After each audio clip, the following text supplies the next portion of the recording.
अस्सलाम वालेकुम Pakistan property leaders में हुरान आदनान मुदस्सर। आज बहरिया टाउन कराची में सेंट्रल पार्क अपार्टमेंट जो कि प्रोजेक्ट लॉन्च किया गया था कुछ अर्सा पहले बहरिया टाउन मैनेजमेंट की तरफ से प्रीसिंक्ट 54 में, यानी सेंट्रल पार्क अपार्टमेंट में।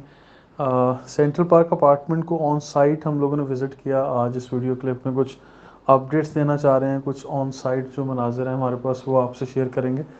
कि सेंट्रल पार्क अपार्टमेंट 2 बेड और 4 बेड पर मुश्तमिल एक डील लॉन्च की गई बहरिया की तरफ से। और इस वक्त जो हालात हैं ओवरऑल रियल एस्टेट मार्केट के, मतलब हर किसी को पता है। अब बहुत सारे हमारे ये कस्टमर्स इस तरह के सवालात कर रहे थे कि हमें इस प्रोजेक्ट को कंटिन्यू करना चाहिए, इसकी इंस्टॉलमेंट्स पे करनी चाहिए या नहीं करनी चाहिए, या ये नेगेटिव प्राइस में इस वक्त चल रहा है, या ऑन साइट इसकी डेवलपमेंट चल रही है या नहीं चल रही।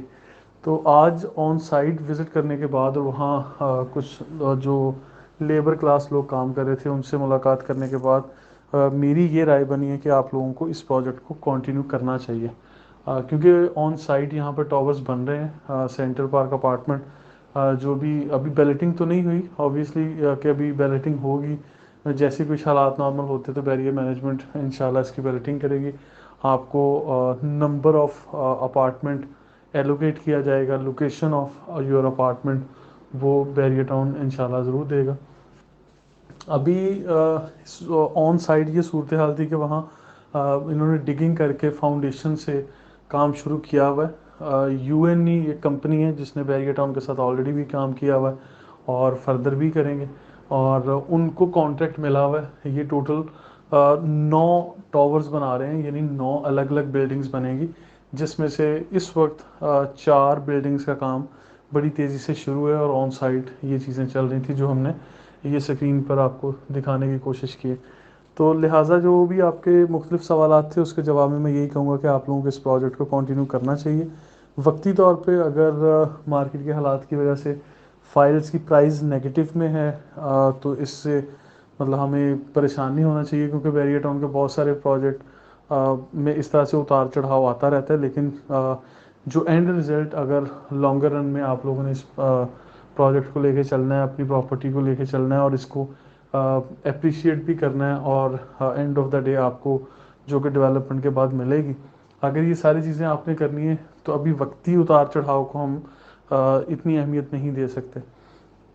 और इसके साथ साथ जो इंस्टॉलमेंट अभी जमा करवाने का सवाल किया गया, तो उसमें मैं ये कहूँगा कि आप लोगों को इंस्टॉलमेंट जमा करवानी चाहिए, क्योंकि ऑन साइट काम चल रहा है।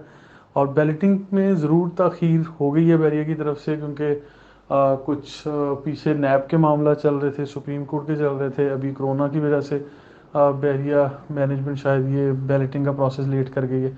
तो जैसे ही बैलेटिंग होगी आपको लेटर्स वगैरह पहुंचेंगे। बाकी ऑन साइट जहाँ सेंट्रल पार्क बना हुआ है, सेंट्रल पार्क का इनफैक्ट काफ़ी सारा काम माशाल्लाह हो चुका है, इसकी भी आप ये पिक्चर्स वगैरह देख सकते हैं। बाकी जहाँ बिल्डिंग का ताल्लुक है, तो मैं ये कह सकता हूँ कि जिस तरह इस वक्त प्रीसिंक्ट 2 में अच्छी खासी आबादी है, लोग रह रहे हैं कायद विलास और इकबाल विलास में। मतलब देयर इज़ अ लाइफ वहाँ, हर तरह की फैसिलिटीज़ और जो सहूलियात हैं वो बैरियर ने दी हुई हैं, लोग रह रहे हैं। और इस प्रीसिंक्ट 2 के बाद आपको प्रीसिंक्ट 10 में आबादी नज़र आती है, प्रीसिंक्ट 19 में आबादी नज़र आती है। तो आई बिलीव कि इसके बाद अगर आपको कहीं आबादी नज़र आएगी तो वो प्रीसिंक्ट 54 के ये सेंट्रल पार्क अपार्टमेंट होंगे, जो कि बैरिया पैराडाइज की इस जगह पर हम लोग इस वक्त देख रहे हैं। ये बेशक 2 साल बाद हो, 4 साल बाद हो, 5 साल बाद हो, लेकिन ये एक जल्दी आबाद होने वाला, मैं कहूँगा कि ज़मीन का वो टुकड़ा जो बहरिया टाउन के अंदर होगा, वो सेंट्रल पार्क अपार्टमेंट वो जगह होगी जो आने वाले टाइम में इंशाल्लाह जल्द आबाद होगी। और कुछ और चीज़ें मैं शेयर करना चाहूँगा। अगर एरियल डिस्टेंस हम देखते हैं टूवर्ड्स काठोर, जो कि बाहर ये जो आप लोग देखते हैं कि मेन रोड जो चल रहा है हैदराबाद की तरफ, सुपर हाईवे, अगर एरियल डिस्टेंस आप लोग देखते हैं तो ये एरियल डिस्टेंस काफ़ी कम रह जाता है वहाँ से। फ्यूचर में जो हम लोग डिस्कस करते थे कि बैरिया टाउन के और भी रास्ते निकलेंगे, तो वो रास्ते काठोर की तरफ, ये सुपर हाईवे की तरफ एग्जैक्टली इस पॉइंट से निकल सकते हैं, क्योंकि वहाँ पर अभी कच्चे पक्के कुछ रास्ते, कुछ वहाँ गोट वगैरह, कुछ विलेजेस वगैरह हैं जहाँ से کچے پکے راستے تو جاتے ہیں جو ان فیوچر انشاءاللہ بحریہ ٹاؤن کے میجر راستوں میں سے شاید کوئی ایک وہ راستہ ہوگا جو اس طرف نکلے گا. تو یہ چیزیں ہماری آج کی فریش آبزرویشن تھی یا ایکسپیرینس کہہ لیں یا ایکسپوجر کہہ لیں جو میں اپنے کسٹمر کے ساتھ شیئر کر رہا ہوں اس وقت. کہ آپ لوگوں کو اپنے جن لوگوں نے لیا ہوا ہے, آپ کا کوئی یہ برا ڈیسیجن نہیں ہے, آپ لوگوں نے اگر لیا ہوا ہے تو آپ لوگوں کو بالکل یعنی کم سے کم پرائز میں نیگیٹو میں نقصان کر کے اس وقت لوگوں کی باتوں میں آ کے آپ کو کہیں ایڈجسٹ کروانے کے لیے, مرج کروانے کے لیے یا سیل کرنے کے لیے اگر کوئی کہہ رہا ہے تو میرا خیال ہے کہ آپ لوگوں کو اس طرح کی باتوں پہ عمل نہیں کرنا چاہیے. آپ کو اپنے اسی پروجیکٹ کو کنٹینیو کرنا چاہیے اور انشاءاللہ بحریہ آپ کو ضرور یہ ڈیلیور بھی کرے گا. تو یہ تھی سینٹرل پارک اپارٹمنٹ کے حوالے سے ایک فریش اپڈیٹ جو ہم نے آپ سے شیئر کی, اور میرا خیال ہے کہ آپ کے سارے سوالات کے جواب مل گئے ہوں گے. اگر مزید کچھ اپڈیٹ چاہیے تو آپ لوگ ہماری ٹیم کے ساتھ رابطہ کریں. Thank you so much.